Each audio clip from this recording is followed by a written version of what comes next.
दोस्तों, सत श्री अकाल, नमस्कार, सलाम। दोस्तों, अगर हम अपने मुल्क से पुर्तगाल आ रहे हैं तो हमें कोरोना को लेकर के क्या क्या डॉक्यूमेंट्स अपने साथ रखने होंगे जो एयरपोर्ट पर हमसे पूछे जा सकते हैं या चेक हो सकते हैं, या जब आप अपने कंट्री से फ़्लाइट बोर्ड करते हैं तो चेक इन के दौरान आपसे पूछे जा सकते हैं। जो अब नए चेंजेस किए गए हैं वो आज हम उसके बारे में जानेंगे। तो दोस्तों, इससे पहले कि मैं आज की वीडियो स्टार्ट करूं, मैं अपने सभी दर्शकों से ये बात कहना चाहूँगा कि अगर हो सके तो हमारा पुर्तगाल का ग्रुप ज्वाइन करें, क्योंकि पुर्तगाल से रिलेटेड कोई भी इंफॉर्मेशन छोटी या बड़ी वो मैं पुर्तगाल के अपने ग्रुप में सबसे पहले शेयर करता हूँ। वहाँ पर अक्सर मैं जॉब्स को लेकर भी पोस्ट करता हूँ, और अगर हमारे कोई भाई किसी को ढूंढ रहे हैं रखने के लिए अपने साथ रेंट पर तो वो ज़रूर पोस्ट करें। अगर कोई किसी को जॉब दिलवा सकता है तो वो भी ज़रूर उसमें पोस्ट करें दोस्तों। इसके अलावा हमारे पास हमारा एक ईयू का इमिग्रेशन का एक पेज भी है। अगर हो सके तो वो भी ज़रूर ज्वाइन करें दोस्तों, क्योंकि पूरे यूरोप की कौन कौन सी कंट्री के अंदर पॉसिबिलिटीज़ हैं इमिग्रेशन की लीगल तौर के ऊपर, उसकी सबसे पहली इन्फॉर्मेशन जो है वो मैं अपने ग्रुप में ही शेयर करता हूँ दोस्तों, पेज में। और आप लोग अगर मुझे कांटेक्ट करना चाहते हैं तो आपके पास दो ऑप्शंस अवेलेबल हैं दोस्तों। आप हो सके तो मुझे फेसबुक मैसेंजर से कांटेक्ट कर सकते हैं या इंस्टाग्राम से कर सकते हैं। इंस्टाग्राम का जो बार कोड है वो आपको शोर हो रहा होगा। अगर आप उसे अपने अकाउंट से, इंस्टाग्राम के अकाउंट से स्कैन करेंगे तो वो आपको मेरे अकाउंट तक ले आएगा दोस्तों। तो दोस्तों, अगर हम फर्स्ट ईमेल की बात करते हैं तो अंदाज़न सितंबर पहले या दूसरे सितंबर वालों को फर्स्ट ईमेल जो है वो रिसीव हो रही होगी इस समय, और अगस्त मेरा ख्याल से कंप्लीट हो चुका है। अगर कोई भाई हमारे ऐसे हैं जिन्हें अब तक ईमेल नहीं आई तो घबराने की ज़रूरत नहीं है दोस्तों। ये कोई ज़रूरी नहीं कि एक साथ ही ईमेल्स आती हैं, आगे पीछे हो जाता है, तो आएगी ज़रूर, कोई डरने वाली बात नहीं है। और दोस्तों, एक बहुत इंपॉर्टेंट बात है कि जिन जिन भाइयों को 15 तक यानी कि 16 से लेकर के 30 अगस्त तक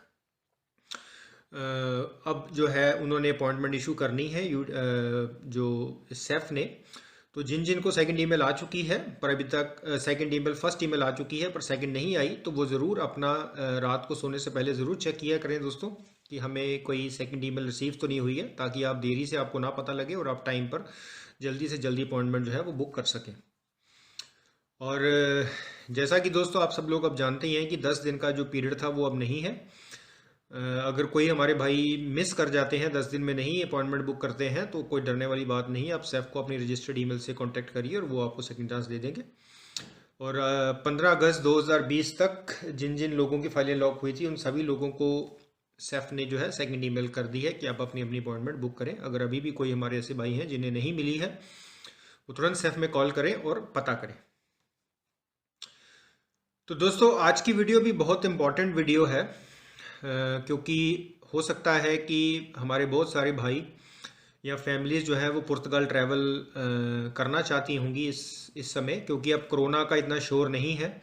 हाँ, यूक्रेन और रशिया की वॉर है, पर उसका अभी तक पुर्तगाल के ऊपर कोई या किसी और यूरोपियन कंट्री के ऊपर, ईयू के जो अंदर जो कंट्रीज़ आती हैं उसके ऊपर कोई इतना असर नहीं है अभी तक।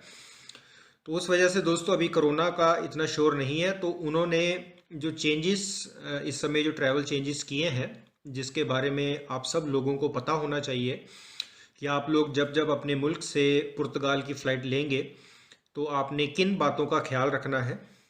क्योंकि दोस्तों, सबसे पहले तो ये जिम्मेदारी उनकी बनती है जिनसे आपने टिकट बाई की है। अगर आपने किसी ट्रैवल एजेंट से टिकट बाई करी है तो ये उसकी जिम्मेदारी बनती है कि आपको टाइमली बताए कि यहाँ से अगर आप अपने कंट्री जा रहे हैं तो क्या क्या डॉक्यूमेंट्स साथ में लगेंगे, और जब आप अपनी कंट्री से वापस यहाँ आ रहे हैं तो कौन कौन से डॉक्यूमेंट जो हैं आपको साथ में लेके आने होंगे, कोरोना को ध्यान में रखते हुए। क्योंकि दोस्तों, जैसा कि मैंने अपनी एक वीडियो के अंदर आप लोगों से कहा भी था कि शायद 2 फरवरी 2022 से अब जो RT-PCR टेस्ट जो है वो मैंडेटरी नहीं रहा। अब आप लोग बिना उसके भी आ सकते हैं, पर उसके अंदर भी कंडीशंस हैं कि अब ऐसा नहीं है कि सभी टेस्ट ना करवाएं और आ जाएं, तो ऐसा नहीं हो सकता दोस्तों। ये ज़रूर है कि अब एयरपोर्ट के अंदर जो पहले लंबी लंबी लाइनें हुआ करती थी कि जो भी पैसेंजर आ रहा है उसको पहले टेस्ट करवाने के बाद ही हम बॉर्डर क्रॉस करने देंगे, अब वो सिस्टम नहीं रहा।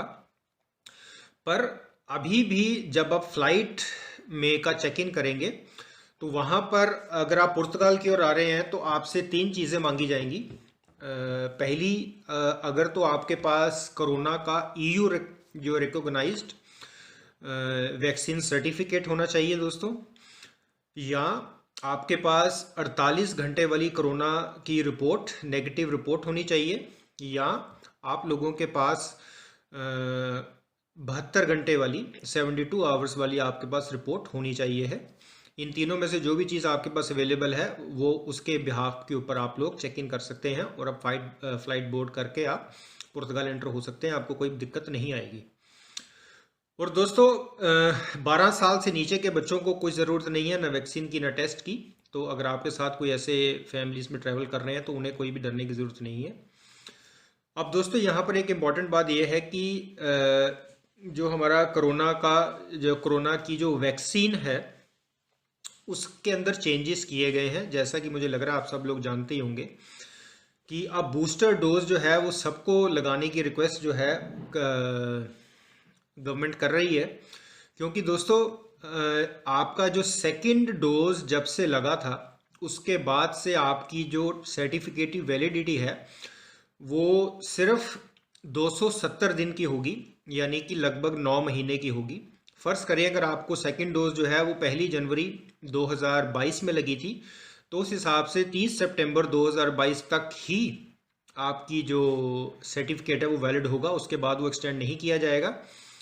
अगर आपके बूस्टर शॉट लगा है तो जिस दिन से बूस्टर शॉट लगा है उस दिन से आगे फिर वो 9 महीने के लिए वैलिड होगा।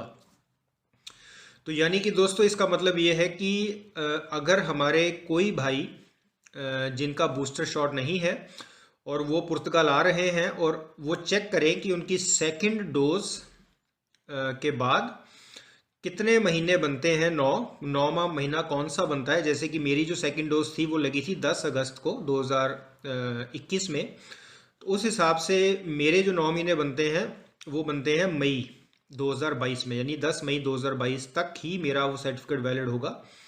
अगर मैं उसके बाद ट्रैवल करता हूँ पुर्तगाल की ओर तो मुझे वो सर्टिफिकेट वैलिड नहीं माना जाएगा और मुझे फिर टेस्ट करवाने होंगे और वो रिपोर्ट के बाद ही मैं चेक इन कर पाऊँगा। 72 आवर्स वाला या 48 आवर्स वाला आपको रखना होगा साथ में। तो ये दोस्तों आपने अपने जहन में बात रखनी है कि अगर हमारे कोई भाई ऐसे हैं जिनके बूस्टर डोज नहीं लगा है और वो लोग ट्रैवल करने वाले हैं तो वो चेक कर लें कि उनकी जो पुर्तगाल की जो रिटर्न फ्लाइट है वो कहीं उस महीने में तो नहीं आ रही जिस महीने में मेरा जो सर्टिफिकेट एक्सपायर हो चुका होगा और वो एक्सटेंड नहीं होगा, ताकि वो उस हिसाब से अपने टेस्ट वगैरह करके आएँ वहाँ से और एयरपोर्ट पे जाकर उनको किसी भी तरह की कोई खज्जल खुआरी ना हो। और जिन लोगों ने बूस्टर डोज लगवा लिया है वो सिर्फ अपने साथ सर्टिफिकेट लेकर के आएँ और एयरलाइंस वाले आपको कोई दिक्कत नहीं करेंगे। अगर दोस्तों आपकी कोई कनेक्टिंग फ़्लाइट है, फॉर एग्ज़ाम्पल आप इंडिया से पहले दुबई जाते हैं, दुबई से आप सीधा फिर पुर्तगाल आते हैं, तो जो आपकी लास्ट डेस्टिनेशन है, फॉर एग्ज़ाम्पल अगर आप पुर्तगाल आ रहे हैं तो आपकी जो टेस्ट की रिक्वायरमेंट है वो पुर्तगाल के अकॉर्डिंग होगी, दुबई के अकॉर्डिंग नहीं होगी। अगर आप दुबई में रुकते हैं 3-4 दिन या 1-2 दिन तो फिर आपने दुबई के अकॉर्डिंग जो है टेस्ट वगैरह अगर मैंडेटरी हैं तो करवाने पड़ेंगे। अदरवाइज़ आप जो आपकी लास्ट कंट्री है जहां आप पहुंचना चाहते हैं तो उसके अकॉर्डिंग ही आप चलेंगे। इसके अलावा दोस्तों एक बहुत इंपॉर्टेंट चीज़ है, आप लोग स्क्रीन पर देख भी रहे होंगे, एक पैसेंजर लोकेटर फॉर्म जो बिल्कुल मैंडेटरी है। जो जितने भी लोग पुर्तगाल आ रहे हैं उन्होंने ये फॉर्म जो है वो फिल करना है इससे पहले कि आप लोग पुर्तगाल आएँ।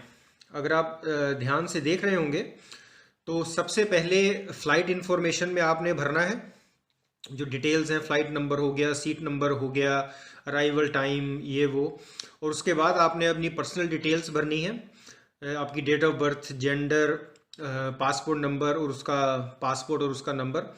उसके बाद आपने अपना एड्रेस, कौन सी सिटी और पोस्टल कोड, और साथ में आपने अपना जो फ़ोन नंबर है वो भी ज़रूर आपने भरना है।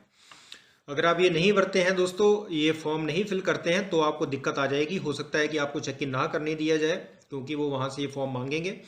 जस्ट इन केस अगर फ़्लाइट मिस भी कर दे तो यहाँ पुर्तगाल के आने के बाद हो सकता है आपको प्रॉब्लम क्रिएट हो। तो दोस्तों इस फॉर्म का जो लिंक है वो मैं डिस्क्रिप्शन में शेयर कर दूंगा। तो जो भी हमारे भाई पुर्तगाल आ रहे हैं, आप वो इस लिंक पर क्लिक करेंगे तो वो आपको इस पैसेंजर लोकेटर फॉर्म की ओर ले जाएगा। आपने बस फिल करके सबमिट कर देना है और उसकी कॉपी अपने पास रख लेनी है दोस्तों। तो दोस्तों आज की वीडियो के लिए इतना ही। उम्मीद करता हूं कि आज की वीडियो आपको पसंद आई होगी, क्योंकि ये बहुत ज़रूरी है दोस्तों। क्योंकि कोरोना जैसे जैसे कम होता जा रहा है, रूल्स चेंज हो रहे हैं। कई दफ़ा हमें पता नहीं चलता है, तो हम उस समय पता लगे जब हम फ्लाइट पे जाने वाले हैं, उसके बाद बहुत परेशानी होती है। तो हम लोगों को पहले से ही चीज़ों का पता होना चाहिए दोस्तों। तो मिलेंगे दोस्तों अगली वीडियो के अंदर। अगर आपको लगता है कि मेरी कोई इन्फॉर्मेशन गलत है, उसे करेक्ट करने की ज़रूरत है, ज़रूर कमेंट सेक्शन में लिखिए दोस्तों। मैं कोशिश करूँगा उसे ठीक करने की। इसके अलावा जैसे कि मैंने शुरुआत में बताया, अगर आप मुझे कांटेक्ट करना चाहते हैं तो आपके पास मैसेंजर की ऑप्शन भी है और इंस्टाग्राम की ऑप्शन भी है। आप उस पर मुझे कांटेक्ट करिए, मैं आपके कोशिश करूंगा आपके सवालों के सही जवाब देने की। तो मिलेंगे अगले वीडियो के अंदर दोस्तों, एक नई जानकारी के साथ, एक नई इन्फॉर्मेशन के साथ। इसी तरह अपना प्यार और आशीर्वाद बना के रखें। आप सब लोगों का बार बार हार्दिक तौर से धन्यवाद।